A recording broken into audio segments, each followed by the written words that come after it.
So our first reading for today is 1 Samuel chapter 17. So buckle up, my friends, this is a long one. Now the Philistines gathered their forces for war and assembled at Soko in Judah. Saul and the Israelites assembled and camped in the valley of Elah and drew up their battle line to meet the Philistines. The Philistines occupied one hill and the Israelites another, with the valley between them. A champion named Goliath, who was from Gath, came out of the Philistine camp. His height was 6 cubits and a span. He had a bronze helmet on his head and wore a coat of scale armor of bronze weighing 5,000 shekels. On his legs he wore bronze greaves, and a bronze javelin was slung on his back. His spear shaft was like a weaver's rod, and its iron point weighed 600 shekels. His shield bearer went ahead of him. Goliath stood and shouted to the ranks of Israel, "Why do you come out and line up for battle? Am I not a Philistine, and are you not the servants of Saul? Choose a man and have him come down to me. If he is able to fight and kill me, we will become your subjects. But if I overcome him and kill him, you will be our subjects and serve us." Then the Philistine said, "This day I defy the armies of Israel. Give me a man and let us fight each other." On hearing the Philistines' words, Saul and all the Israelites were dismayed and terrified. Now David was the son of an Ephrathite named Jesse, who was from Bethlehem in Judah. Jesse had 8 sons, and in Saul's time he was very old. Jesse's 3 oldest sons had followed Saul to the war. David was the youngest. The 3 oldest followed Saul, but David went back and forth from Saul to tend to his father's sheep at Bethlehem. For 40 days the Philistine came forward every morning and evening and took his stand. Now Jesse said to his son David, "Take this ephah of roasted grain and these 10 loaves of bread for your brothers and hurry to their camp. Take along these 10 cheeses to the commander of their unit. See how your brothers are and bring back some assurance from them.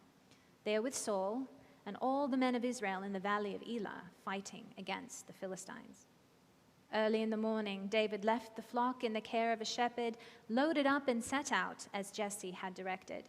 He reached the camp as the army was going out to its battle positions, shouting the war cry. Israel and the Philistines were drawing up their lines, facing each other. David left his things with the keeper of supplies, ran to the battle lines, and asked his brothers how they were.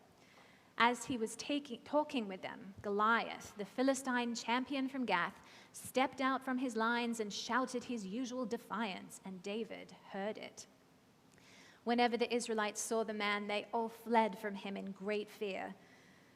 Now, the Israelites had been saying, "Do you see how this man keeps coming out?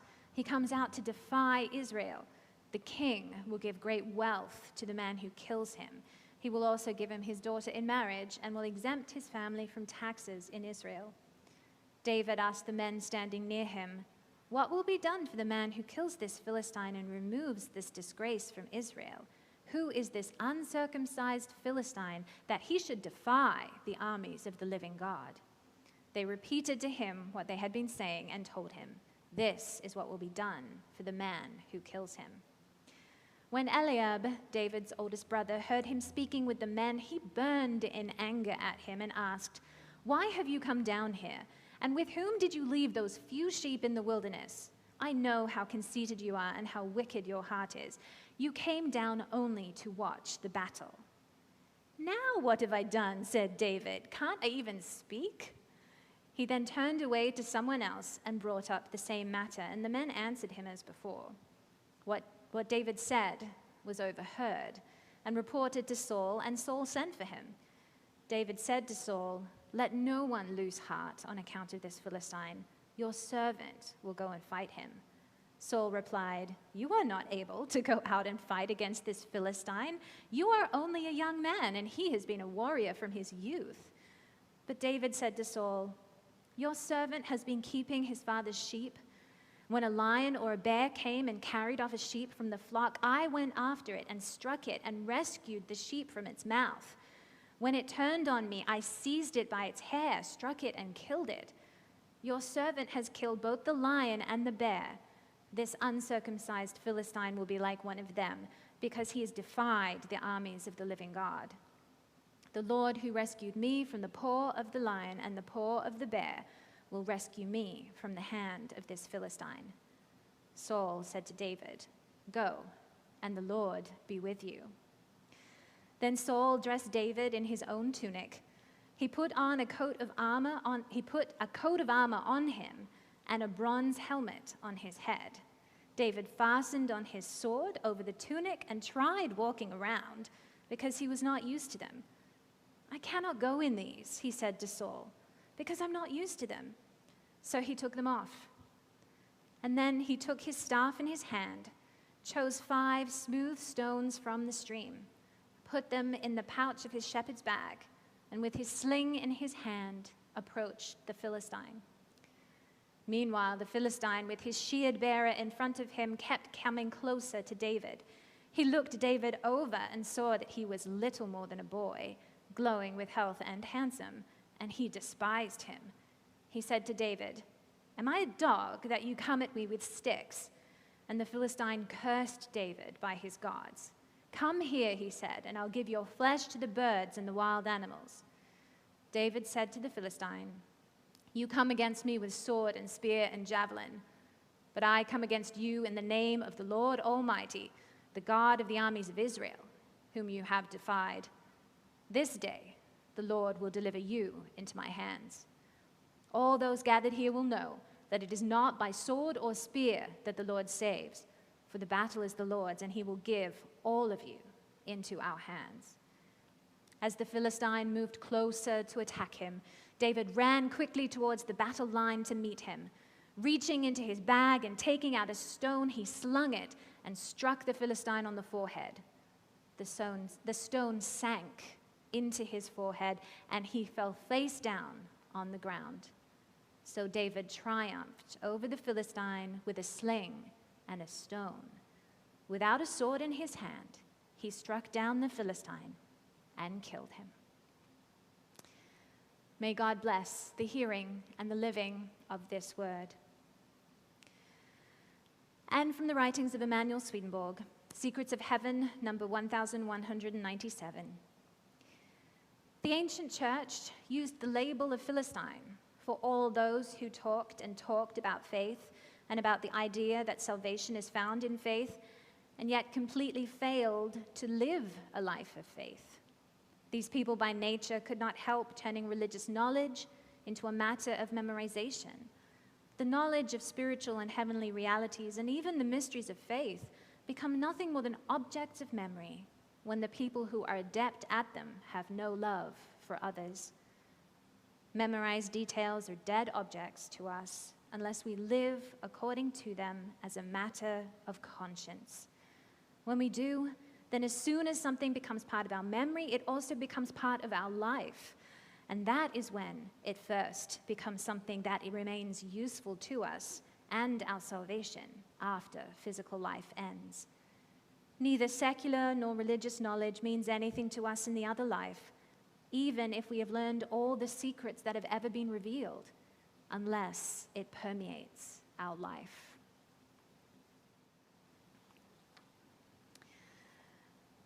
So David and Goliath, probably one of the most familiar stories in the Old Testament.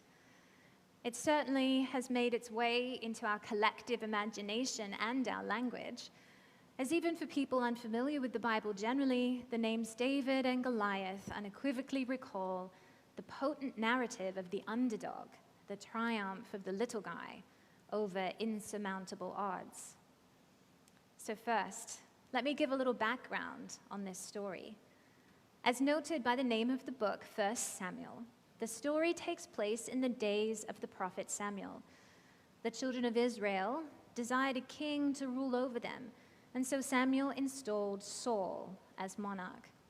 But ultimately, God rejected Saul as king due to a number of transgressions, and so Samuel anoints a new king in secret, David, the youngest and smallest of the sons of Jesse. But meanwhile, Saul still remains king and readies for war with the Philistines. The Israelites are not confident in their ability to win, and they are mightily intimidated by the Philistine champion Goliath, who, at 6 cubits and a span, was about 9 feet and 9 inches tall.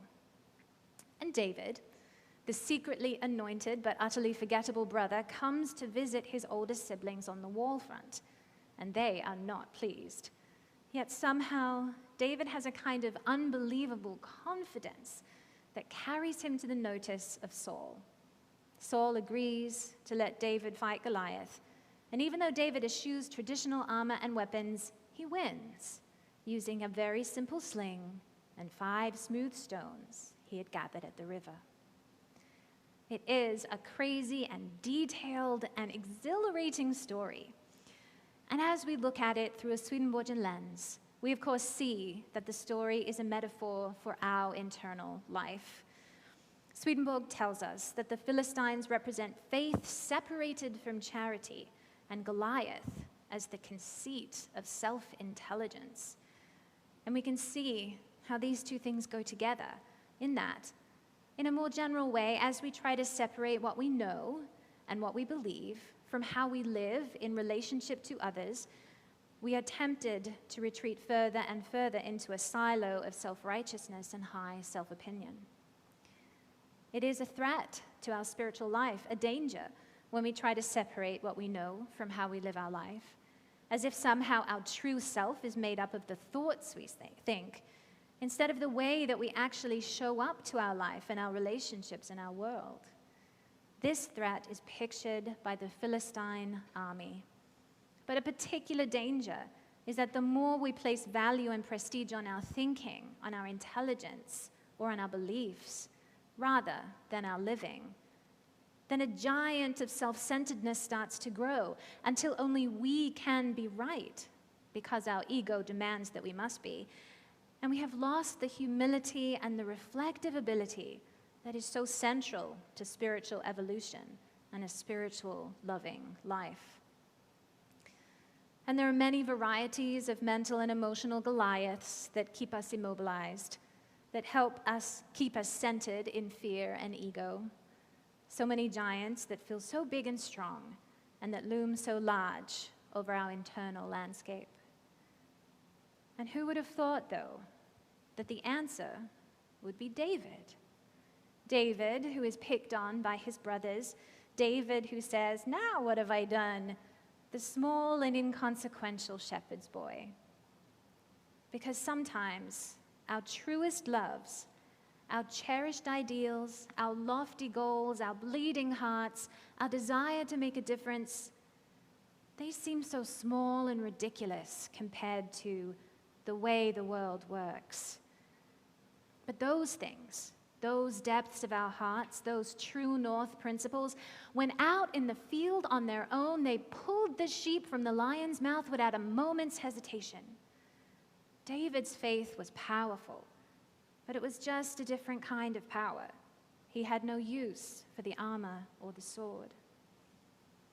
And I'll quote now from a passage about how David armed himself from the Dole Notes, an expansive treatment of many familiar Bible stories along with their internal sense.